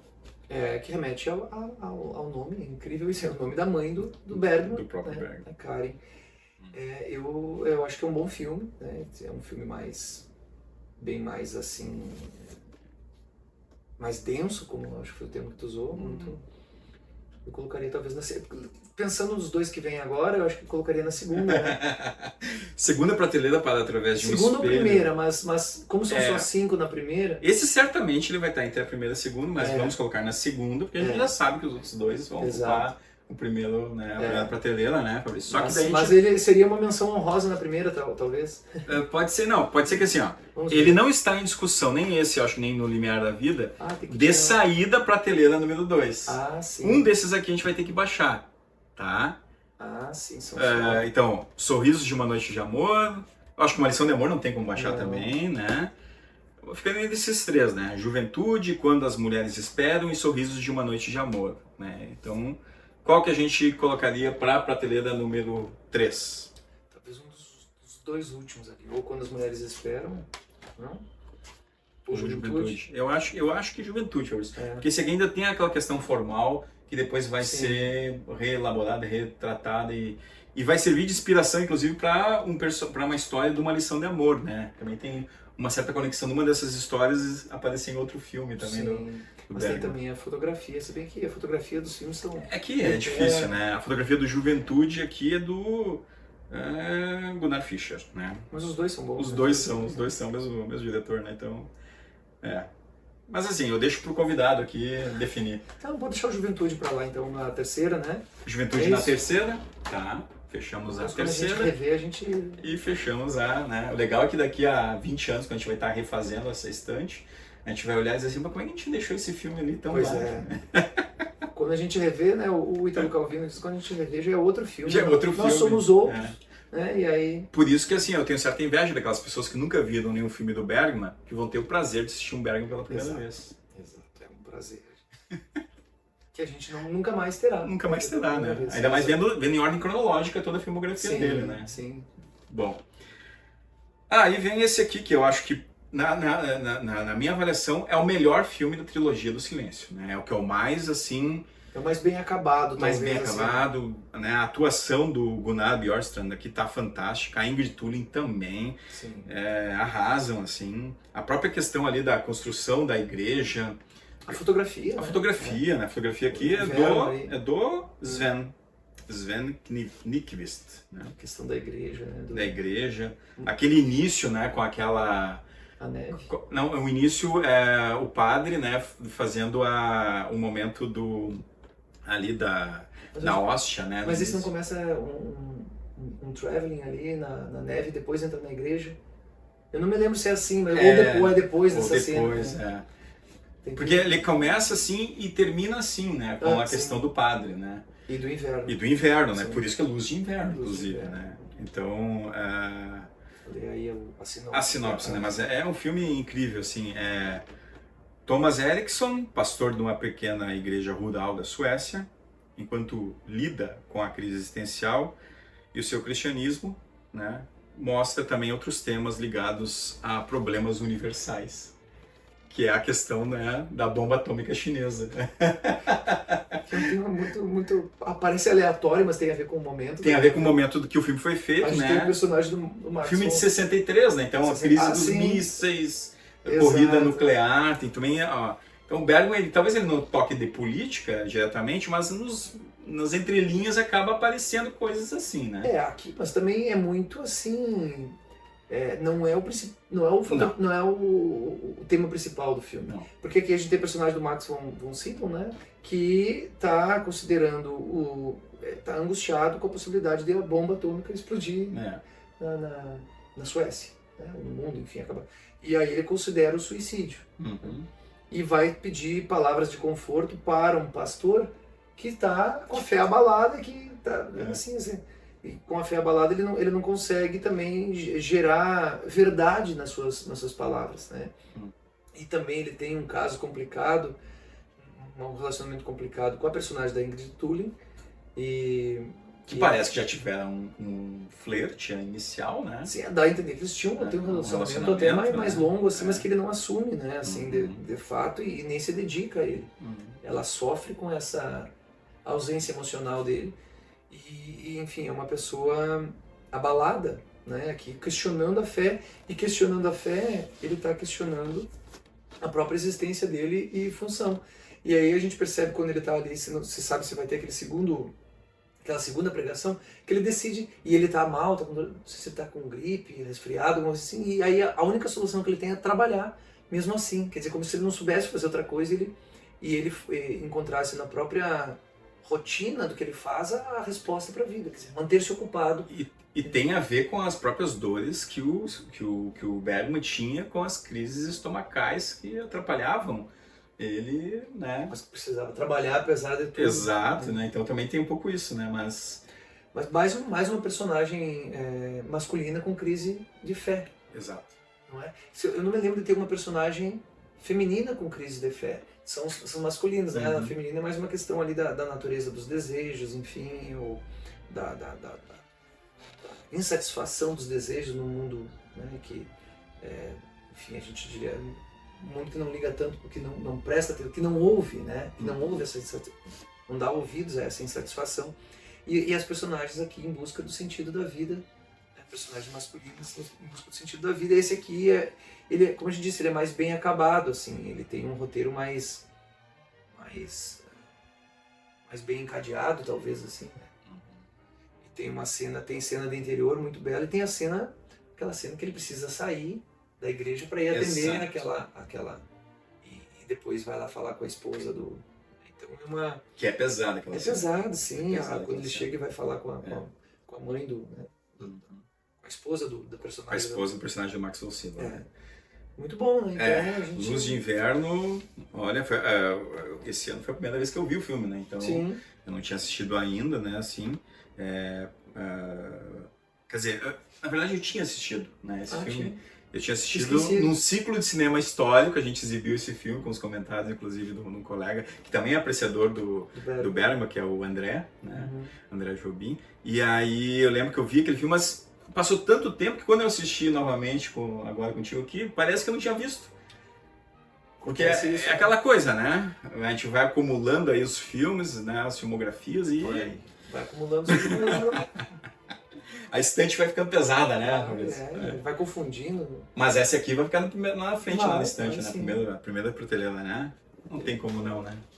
E encerrando, então, essa nossa primeira parte do Bergman aqui, os 25 primeiros filmes, né? Chega 2 horas nosso vídeo, né? O pessoal não vai ter que assistir em velocidade 2. O pessoal né, vai passando a parte que não gostar também, né? Silêncio. O silêncio. Silêncio. Ingrid Tulin com menos diálogos, claro. Né? O filme com menos diálogos. Ingrid Tulin, Gunnel Lindblom. Mais contemplação, né? Principalmente a partir do olhar infantil aqui. E mais uma vez a questão do desejo, da sensualidade, com cenas nunca antes vistas na filmografia do Bergman. E poucas vezes vistas na história do cinema, né? Inclusive, né? Exato. Porque 2 irmãs afastadas, Esther e Ana, e o filho de 10 anos de Ana, viajam para a Europa Central, que está à beira de uma guerra. Esther fica gravemente doente e os 3 se mudam para um hotel em uma pequena cidade chamada Timoca. Lugar indefinido, né? Uma língua esquisita, né? Revelada pelo nosso né? O atendente lá, do hotel, né? E incrível assim a relação de tensão entre as 2 irmãs. O papel da criança é importante ali nesse filme também, né? Mas as 2 irmãs ali vai depois, né, mostrar em outros filmes do Bergman toda a dimensão de problematizações ali que a gente encontra, né, E essa cena da banheira aqui que eu me refiro, né? Que tem uma cena da banheira, né? Sim. Que tem um menino e tal. Depois a gente vai ver em outros filmes, até, no dia a gente lembrou daquele filme com a Nicole Kidman, né? O Birth. Sim. Que é o Reencarnação, eu acho, né?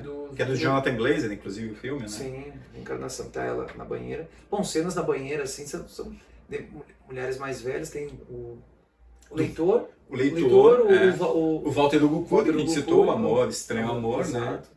Seria o Walter do Goku de o Bergman brasileiro? Boa questão. Eu me lembro do Noite Vazia dele. Noite Vazia. Exato, é. Noite Vazia. Com mulheres ali também, né? Sim. Provavelmente ele era um grande apreciador do Bergman. Não, acho que sem dúvida. Né? Então acho que não. Mas esse filme, então, ele é o mais silencioso, tem menos diálogos, tem a visão, tem uma personagem aqui, a criança, que contempla, né? E que esse mundo que ele não consegue compreender completamente. Tanto a relação da mãe e da tia ali, quanto o mundo do hotel, né? Que ele não cruza. Tem, além do personagem que é o camareiro do hotel, né? Tem aquela trupe de anões tem os que falam espanhol, né? É verdade. Tem isso, sim, é um mundo ali muito, muito diferente, que a personagem ele não consegue se comunicar. E aí a personagem que consegue ainda talvez transmitir um pouco mais, de ter um diálogo com o menino, é a tia, que deixa no final das contas para ele palavras daquela língua estranha traduzidas. Isso. Né? Porque ela é uma tradutora, né? Ela é uma tradutora. Isso. Mesmo assim, esse lugar onde elas estão, ela não conhece a língua. Isso. Ela não... E assim, a gente tem uma personagem que sai do hotel na cidade desconhecida em busca de sexo. De sexo. Né? De satisfação ali, sexual. Isso é fruto de conflito com a irmã, que tem ali uma indicação, uma sugestão, ou mais do que uma sugestão, de um amor incestuoso, talvez, né? A gente possa dizer. Já tinha aparecido num outro filme. Homossexual e incestuoso, né? Exato. Que eu imagino para a época tenha sido um choque esse filme. Mas, para além dessas polêmicas, é um filme muito... Eu gosto de filmes que não nos dão tudo, né? Assim, que o cineasta, o roteirista, enfim, não explicam tudo. Eles deixam essas zonas, assim, esses espaços em branco para a gente preencher, para a gente utilizar a nossa percepção, né? A gente tem que estar atento ao filme para perceber essas questões, o olhar quando a personagem sai para a rua ali, o que acontece, né? Tem aquele enquadramento, né, que depois vai ter no Persona, inclusive, né? Isso, uma de lado e outra de frente. Assim, é sensacional aquilo, né? É muito bom. Então esse filme, ele é... O tanque me tira um pouco da história, mas, né... Passa, anos 60 ali, o filme, um lugar tem um tanque desconhecido. No meio do filme lá que aparece. A gente lembrou da antiga Tchecoslováquia, né, ali, mas não é bem o período, não, então é para complicar. Mas é só para dizer assim que elas estão num lugar meio hostil também, um lugar completamente desconhecido. Elas iniciam a viagem no trem e a gente percebe que a personagem está doente, precisam parar naquele lugar antes de completar a viagem. Então elas estão em trânsito, deslocadas no espaço e questionando a vida. Bom, então, algumas questões são recorrentes na obra do Bergman, a gente já falou aqui, né? Questão dos temas da juventude, crise existencial, relações humanas, evidentemente, né? Religião e espiritualidade. Sim, né? Com certeza. Dinâmica familiar, paixão, traição, solidão, morte constante, né? Em boa parte dos filmes, né? O mar e a água como funções simbólicas, inclusive. Né? Então, esses primeiros 25 filmes do Bergman, eles situam depois que vai, né? Também estarão presentes nos próximos 25, Sim. Né? Certamente. Mas, Desculpa. As relações também entre o marido e mulher, ou assim, as relações amorosas que vão estar presentes. Casamento. Vão estar presentes até lá. E, bom, agora, Fabrício, assim, na parte final, eu já te agradeço também, né? Eu que agradeço a oportunidade. Por esse bate-papo aí com meu amigo. A gente fica conversando, assim, às vezes sem gravar, então por que não gravar e colocar aqui quase com a naturalidade que a gente faz as nossas conversas, né? Exato. Talvez com algumas palavras um pouco menos escolhidas, né? Mas, né, é sempre assim, é sempre a gente começa a falar de cinema, vai, né? Fazendo relações entre uns e outros, né? A conversa vai longe, né? Mas assim, vamos aqui fazer a nossa escolha do top 3 atores desses primeiros 25 filmes do Bergman, né? Então eu vou falar aqui Difícil também. Difícil, né? Aí tu pode ter a tua lista e a tua minha, tá? Mas aqui, né? Então só pra... Eu coloquei alguns aqui dos atores, né? Eu acho que a gente pode botar um homem e 2 mulheres, né? Considerando a recorrência das atrizes, né? Os atores, então, né? O Gunnar Bjorkstrand, né? Tá em 20 filmes, a gente já falou várias vezes dele aqui, né? Para mim, a atuação dele no Luz de Inverno é genial, e também lá, né, fazendo o papel no Sétimo Selo. Sim. O Max von Sydow, né, que é mais conhecido, inclusive, né, fez mais filmes, inclusive, fora da Suécia, né, está em 11 filmes, né, sendo que o primeiro é o Sétimo Selo, ou seja, tu já tem contato com o Sydow, né, na primeira, né, então... E o Erland Josephson está em 14 filmes, né, mas na fase inicial lá do Bergman também. É difícil. Eu vou colocar na minha lista, eu escolho o Gunnar. Então, claro, o Max von Sydow é mais conhecido e é um excelente ator. Mas pensando agora assim, pensando rapidamente, depois teria que rever eu não esperava essa pergunta, mas o Gunnar parece ser mais versátil no sentido de interpretar personagens diferentes, assim, né, de conseguir transitar mais, assim. Não, talvez o Max von Sydow conseguisse também, né? Mas eu tentando lembrar das atuações dele, é sempre aquele homem sofrendo, né? Com cara de sofredor ali. Quer dizer, ele é ótimo em fazer isso também. Ou em silêncio, né? Que nem ele tá no Luz de Inverno. Sim, mas ele tá sempre... É sempre um personagem angustiado. Carregado, né? Talvez o mais diferente seja o rosto, né? Que ele tá um pouco ali, tem que muda um pouco essa persona, né? Mas eu gosto bastante do Gunnar. Eu acho que ele consegue, né? Transmitir ali o que era a ideia original do Bergman. Se tivesse que escolher um, talvez escolheria o Gunnar. Assim, talvez até porque ele seja para nós mais associado ao Bergman, porque o Max von Sydow a gente viu em outros filmes, né? Também. Né? Tem essa questão também.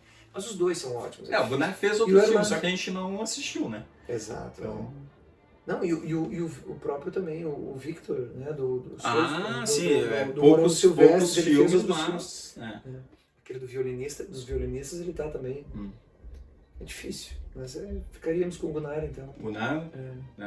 Beleza, tá que a gente conversou, a gente não conversou antes, né, mas... a gente tem que escolher entre eles. Vamos escolher, fazer aqui o nosso prêmio aqui do Estante Cinemac, né, atores. Atrizes: Bibi Andersson, 13 filmes, Gunnel Lindblom, 10 filmes, Harriet Andersson, 9 filmes, Eva Dahlbeck, 8 filmes, Ingrid Thulin, 7 filmes. E depois na outra fase ele vai ter mas não, até aqui ela não apareceu ainda, então, né? Difícil também. Vou deixar tu falar as tuas duas. Eu acho que seria a Ingrid Thulin, né? A Ingrid, na minha tá a Ingrid Thulin, sem dúvida, né? Embora a Harriet Andersson também... mas pode ter duas, né, Fabrício? Pode ter duas? Pode ter duas. Sim. Eu colocaria a Ingrid Thulin e eu acho que eu colocaria também a Bibi Andersson. Eu ficaria com a Ingrid Thulin e a Harriet Andersson, talvez. Perfeito. Ou a Bibi Andersson. Aí tem que escolher. A dúvida. Não, mas quando você está falando Bergman, ele está sempre em dúvida, né? Sempre... Muito bem. Então tá aí, né? A nossa estante Cinemac. Primeira parte, né, do Bergman. 25 filmes. Então a nossa estante Cinemac Bergman, parte 1, tem...